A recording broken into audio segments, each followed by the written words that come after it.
এই যে আমলটা দিছি বন্দিশ কাটার জন্য আইএমএ বন্ধক, ব্যবসা বাণিজ্য বন্ধক অথবা কি চাকরি বাকরিতে বন্ধক অথবা আপনার চিকিৎসা পাতিতে বন্ধক, কর্মের মধ্যে বন্ধক, আমলের মধ্যে লোক সবগুলা কি এই যে সূরা আরাফের 120, 21, 22 তিনটা আয়াতের মাধ্যমে তোমার ধ্বংস করে দিতে পারে। আর একই সাথে নিচে যে দাগ দিয়া যে দোয়াটা দেওয়া আছে ওই দোয়াটা মুখস্থ করবে। মুখস্থ কইরা এই দোয়াটা আর উপরে যে তিনটা আয়াত এই দুইটার সমন্বয়ে আপনার কাজ করবে। কতক্ষণ কাজ করবেন? যদি আপনার মনে হয় যে সবকিছু জ্বালায় দিবেন, আল্লাহর কালামের শক্তিতে যত প্রকার ক্ষতি আছে, জিনের কাঁদন সহ যত প্রকার সেহের আছে, জাদু আছে, জাদুর ভূত আছে, সবকিছু কি করবেন? জ্বালায় দিবেন। সেই ক্ষেত্রে কি করবেন? এটা উচ্চ স্বরে নিয়ত করে তেলাওয়াত করবেন। আউযুবিল্লাহি বিসমিল্লাহির সহিত তাওবা করবেন, দরুদ পড়বেন। পরবর্তী কি করতে হবে আপনাকে? এটা উচ্চ স্বরে তেলাওয়াত করতে হবে। নিয়ত করতে হবে যে আপনি আপনার নাম নিবেন অথবা যার কাজটা করবেন তার নাম নিবেন। নিয়ে বলবেন অমুকের উপর যত প্রকার বন্দিশ আছে, এটা ব্যবসা বাণিজ্য হোক, আয় উন্নতিতে হোক, হ্যাঁ, পড়ালেখার ক্ষেত্রে হোক, চাকরি বাকরির ক্ষেত্রে হোক, অথবা তার কর্মের উপর হোক, অথবা তার আমলের প্রতি হোক, যে কোনো জায়গায় কি আছে এটা নিয়ত করে কি করতে পারবেন? সূরা আরাফের 120, 21, 22 তিনটা আয়াত এবং নিচে যে দোয়াটা দেওয়া আছে এই দোয়াটার মাধ্যমে এটা ধ্বংস করে দিতে পারবেন। এবার আপনাকে পড়তে হবে কতক্ষণ? নিয়ত করে কমসে কম আধা ঘন্টা পড়তে হবে। তেলাওয়াত করবেন প্রত্যেকবার, পড়বেন এবং প্রত্যেকবার ফু দিবেন। ৩ টা আয়াত এবং এই দোয়াটা করবেন, ফু দিবেন। আবার ৩ টা আয়াত এই দোয়াটা করবেন, ফু দিবেন এবং হুকুম দিবেন। আল্লাহর হুকুমে সমস্ত কিছু যেই লেভেলে চারবার হয়ে যাবে। যত জাদু আছে, যত বিদ আছে, যত বন্ধন আছে, যত বন্দিশ আছে, সবকিছু কি করতেছি? আল্লাহর কালামের শক্তিতে জ্বালাইয়া দিতেছি এবং এই বন্দিশ বন্ধকের পিছনে যে সমস্ত জিন্নাত আছে, জাদুকর জিন, বদজিন, কাফের জিন, মুশরিক জিন অথবা আ জাদুকরের খাদেম যেগুলা নিয়োজিত আছে, জাদুকর খাদেম, এদেরকে কি করা হইতেছে? জ্বালায় দেওয়া হইতেছে। আপনার এরকম নিয়ত থাকবে, পরবর্তীতে আপনি কি করবেন? এই আয়াতগুলা পইড়া ফু দিবেন। যে এরা যেখানেই থাক, ডাইনে, বামে, সামনে, পিছনে, উপর, নিচে, মাঝখানে, জমিনে, উপরে নিচে বলতে মাঝখানে, জমিনে, যেখানেই থাক ওদেরকে কি করতেছি? জ্বালিয়ে দিতেছি, ধ্বংস করে দিচ্ছি এবং সমস্ত বন্দিশ, সমস্ত জাদুর ভিত আল্লাহর হুকুমে ধ্বংস হয়ে যায়। প্রত্যেকটা ভিত কি ধ্বংস হয়ে যায়, প্রত্যেকটা জাদু ধ্বংস হয়ে যায়, প্রত্যেক জাদুর কাঁদন ধ্বংস হয়ে যায়। বন্দিশের পেছনে যারা ছিল তারা কি আল্লাহর হুকুমে যেতে যাবে। এই নিয়ত করে কি করবেন আপনি? আধা ঘন্টা রুকাইয়া করবেন, ইনশাআল্লাহ ওরা সবাই কি ধ্বংস হয়ে যাবে। আচ্ছা, পরবর্তীতে যে আমলটা আছে এটা আপনারা পরবর্তীতে যে আমলটা আছে এটা আপনারা ইয়ে করবেন। এটা হচ্ছে জাদুর নিয়োগ বন্ধ করবেন না। অনেক সময় দেখবেন যে জাদু কি বারবার জাদু করতেই থাকে আপনি। জাদু যাতে পুনরায় করতে না পারে এই জন্য কি আমল, যেমন ধরেন আপনার উপর কি করবে? এটা চালান দিবে, জিন চালান করে দিবে। তো যদি জিন চালান করে দেয় সেক্ষেত্রে আপনি চালান রাখবেন, পুনরায় কি করবে? আপনাকে চালান, আবার চালান করছেন, আবার চালান করবেন। তাহলে এটা তো একটা সমস্যা। এই সমস্যা থেকে পরিত্রাণ পাওয়ার জন্য আপনাকে কি করতে হবে? পুনরায় যাতে আপনাকে চালান দিতে না পারে। হ্যাঁ, এটা একটা হচ্ছে রিভিউ। এটা যাতে কি পুনরায় হইতে না পারে। এজন্য কি করতে হবে? আল্লাহর কাছে কিন্তু সাহায্য চাইতে হবে এবং একই সাথে আপনাকে আমলটা করতে হবে। যদি আপনি আমলটা করেন তাহলে কি এই জাদুগুলা পুনরায় আপনার দিকে ফিরে আসবে। অথবা কি জাদুকর পুনরায় আপনার দিকে জাদু করলে কি এই জাদুগুলা আপনার দিকে আসবে না। অথবা চালান দিলে কি এই চালানটা আসবে না। অথবা যদিও চালান দেয় জাদুকর কি সফল হইতে পারবে না। আপনার কোনো ক্ষয়ক্ষতি হবে না। এই চালানের প্রভাবটা কি আপনার শরীরে পড়বে না। এমনকি আপনি আমল করলে উল্টায় জাদু চালান উল্টা ফিরে চলে যাবে। যে করাইবে তার দিকে নিয়ত করলে তার দিকে যাবে, যে করছে তার দিকে নিয়ত করলে তার দিকে যাবে। তবে আমি আহ্বান করবো আপনাদের, আপনারা জাদু রিনিউ হওয়ার জন্য যে আমলটা করবেন, এটা শুধুমাত্র ভালো কাজের ক্ষেত্রে আপনারা প্রয়োগ করবেন। যেমন অনেক সময় দেখা গেছে যে শয়তানে যখন মানুষের মাথার মধ্যে অনেক বুদ্ধি ঢোকায় দেয় কুমন্ত্রণার মাধ্যমে, ওয়াসওয়াসার মাধ্যমে, তখন দেখা গেছে যে সে কি করে একটা ভালো মানুষের ক্ষতি করে। যখন আপনারা আরো সামনের দিকে যাবেন তখন অনেক কিছু শিখতে পারবেন, জানতে পারবেন। তখন আপনারা বুঝতে পারবেন যে একটা ভালো মানুষের কিভাবে ক্ষতি করা যায়, একটা খারাপ মানুষের কিভাবে ক্ষতি করা যায়। তো এরকম কিছু লোক আছে যারা কি ভালো মানুষের ক্ষতি করে। তো বলা তো যায় না, ভালো মানুষের ক্ষতি কি করতে পারে। সে এখন কি ক্ষমতার অধিকারী হয়ে গেছে, আল্লাহ তাআলা তারা কি করছে, ক্ষমতা দিচ্ছে। যেমন আল্লাহ তাআলা আমাদেরকে স্বাধীনতা দিচ্ছে, আমরা নামাজ পড়লে তো হ্যাঁ আমরা লাভবান হই। যে নামাজ না পড়ে আল্লাহ তাআলা কি আমাদেরকে মরার পরে শাস্তি দিবেন। কিন্তু কি এখন আমাদের উপর কি কোনো জোর জুলুম কি কেউ করে না। আপনাদের যখন আল্লাহ ক্ষমতা দিয়ে দিবে তখন আপনার উপর কি কোনো জোর জুলুম করবে না। আপনি চাইলে মানুষের উপকারও করতে পারেন, ক্ষতিও করতে পারেন। যদি আপনি ক্ষতির কাজ বেছে নেন তখন কিন্তু মরার পরে আল্লাহর কাছে জবাবদিহি করতে হবে। এটার জন্য আপনাকে কৈফিয়ত দিতে হবে। এজন্য সাবধান। জাদু রিলের যে আমলটা দিচ্ছি এটা শুধুমাত্র ভালো কাজে ব্যবহার করবেন। জাদু যাতে পুনরাবৃত্তি না হয় বন্ধের জন্য। জাদুকররা বারবার জাদু করে, কিছুদিন পর পর কি জাদু করে। জাদুটা কি হবে না, রিনিউ হবে না। এটা প্রতিহত হবে। এবং এটা আসার নামীদের প্রত্যেককে আমল করবে।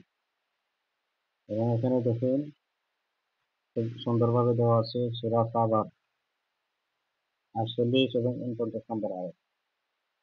আমি আয়াত নাম্বার বলে দিচ্ছি, আপনারা এখান থেকে কি করবেন, মুখস্থ করবেন। আয়াতের অর্থটা দেখেন, বলো আমার প্রতিপালক সত্য করে দিন, অসত্যকে আঘাত করার জন্য যাবতীয় অদৃশ্য সম্পর্কে তিনি পূর্ণরূপে অবগত। এখানে সূরা সাবার ৪৮ নম্বর আয়াত যেটা, এটার অর্থটা এটাই বলছে, বলো আমার প্রতিপালক সত্য করে দিন, অসত্যকে আঘাত করার জন্য যাবতীয় অদৃশ্য শক্তি সম্পর্কে তিনি পূর্ণরূপে অবগত। সবকিছু কি আমাদের প্রতিপালক সবকিছু জানে। দ্বিতীয় যে আয়াত আছে ৪৯ নম্বর আয়াত, এটার অর্থ হচ্ছে, বলো সত্য এসে গেছে আর মিথ্যার কি নতুন করে আবির্ভাবও ঘটবে না। মিথ্যা কি হবে, বিলুপ্ত হবে, পুনরাবৃত্তি কি হবে না। তো আপনারা কি করবেন, ঘুমানোর পূর্বে এই আয়াতটা, দুইটা আয়াত আপনারা আমল করবে। কতক্ষণ আমল করবে, আপনারা নিয়ত করে আমল করতে হবে। ঘুমানোর আগে আপনারা নিয়ত করে আমল করবেন। যাদের বেশি সমস্যা তারা দৈনিক ৫ বার আমল করবেন। প্রত্যেক ওয়াক্ত নামাজের পরে কি সূরা সাবার দুইটা আয়াত আমল করবেন এবং আপনারা এটা নিয়ত করে করবেন।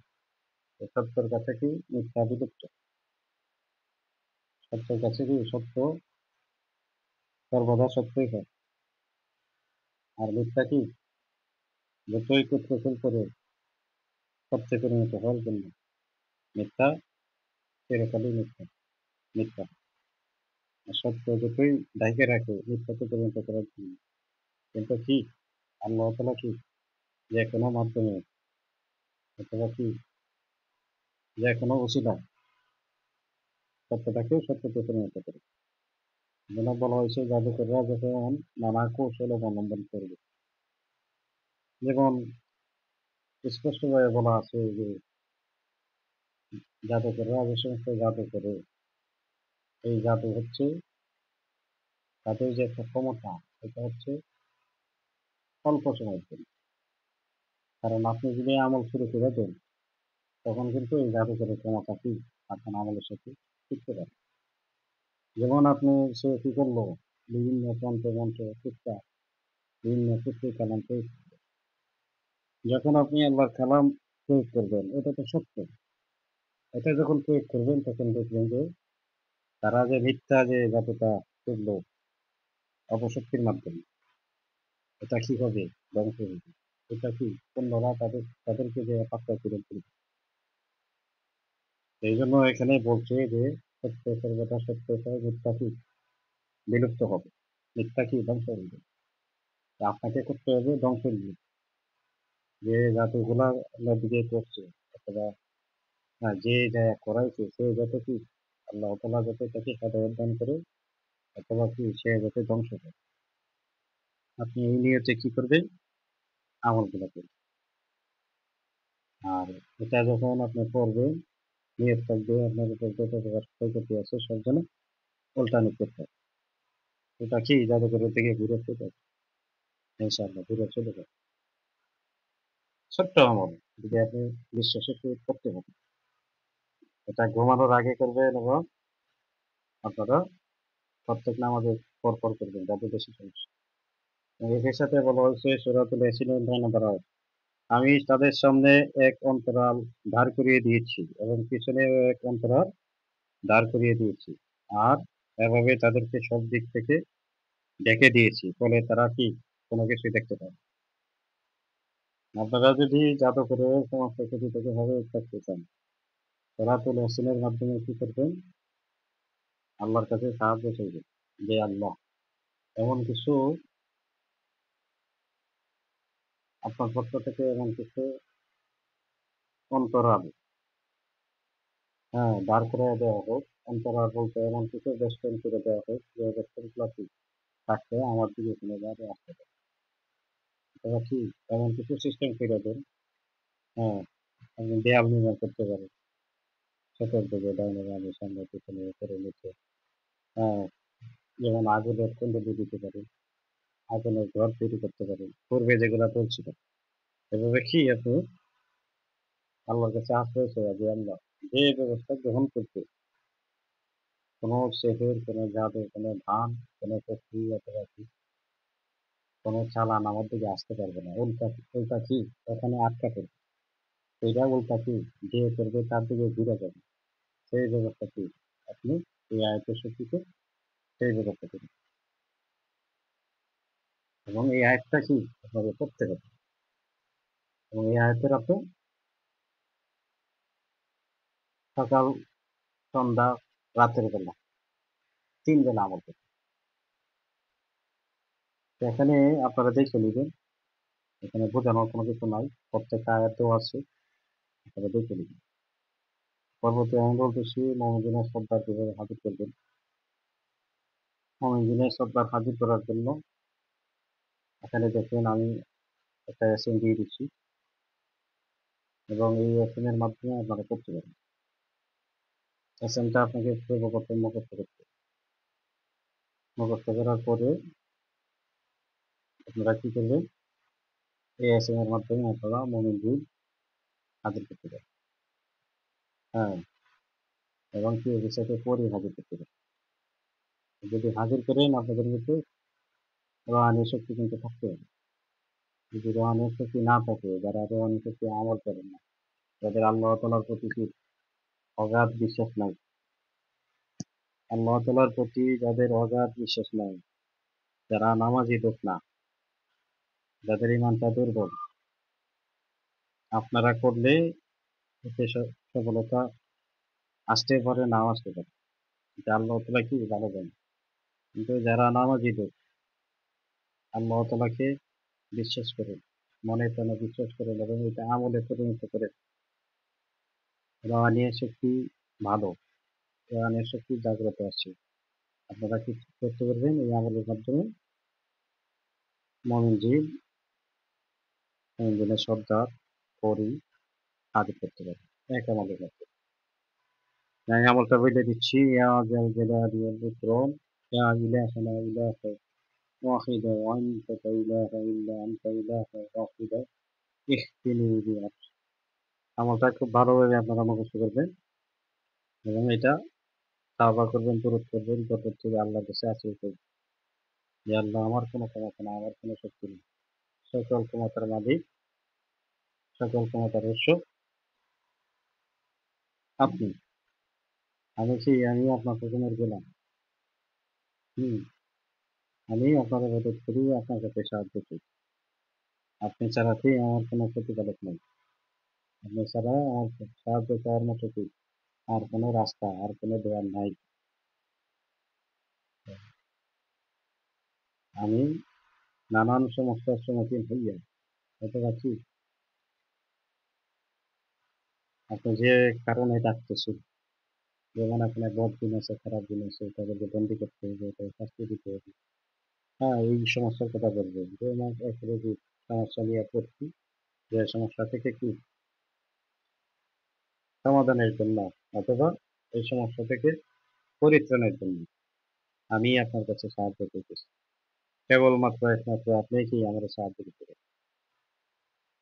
তো আপনি আমাকে দয়া করুন, আপনি আমাকে তৌফিক দান করুন।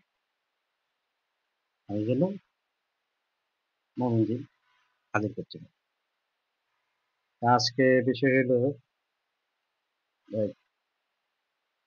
ঢাকা নারায়ণগঞ্জ থেকে একটা ভাই, সে আমার কাছ থেকে ট্রান্সফার নিয়েছিল।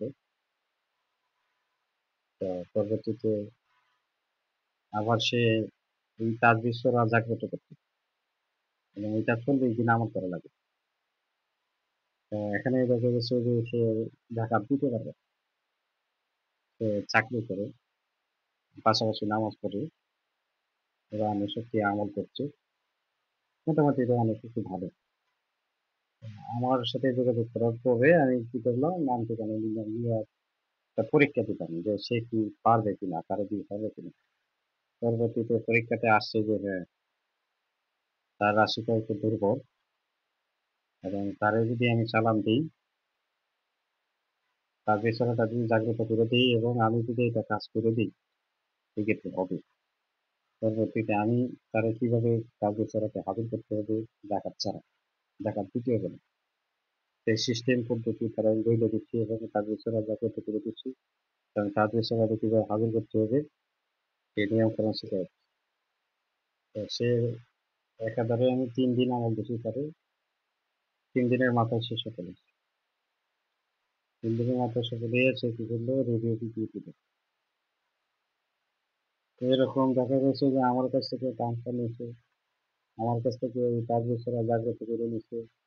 হ্যাঁ, আমার দিয়া এরকম মমিনজিন বলে, মহাক্কেল বলেন, কবির বলেন, জিন বলেন, দানব জিন বলে, পরি বলে এবং এদের সর্দার বলে। আমার কাছে বহুত মানুষকে লোক নিচ্ছে। কিন্তু বিষয় হচ্ছে একটাই, লোক নিতে কি লজ্জা লাগে না।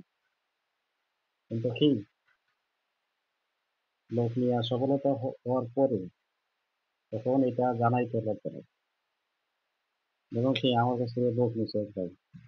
লোক নেওয়ার সময় কি তার লজ্জা ছিল না যে উস্তাদ আপনার কাছে আসছি, বিপদে দিবা। অথবা কি নানান জায়গায় কি চেষ্টা করতে পারিনি। আপনার কাজগুলো দেখে ভালো লাগছে, আপনার কাছে আসছি। তা আপনি যদি একটু মেহরবানি করে দিতেন।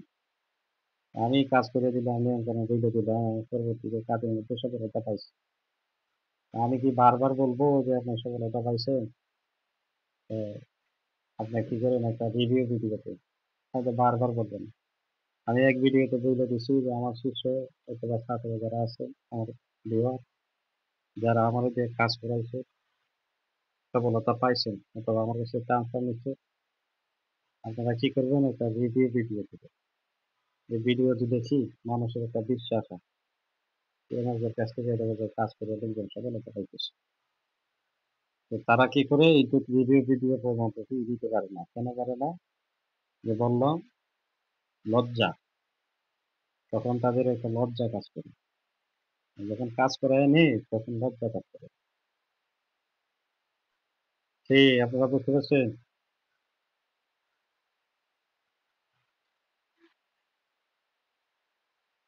আপনারা অন্তত পক্ষে ওদের মতো করেন না। আপনারা যারা কাজ করায় নিবেন, আপনারা যারা আমাদের দিয়ে কাজ করাবেন, আপনারা অন্তত পক্ষে ওদের মতো করেন না।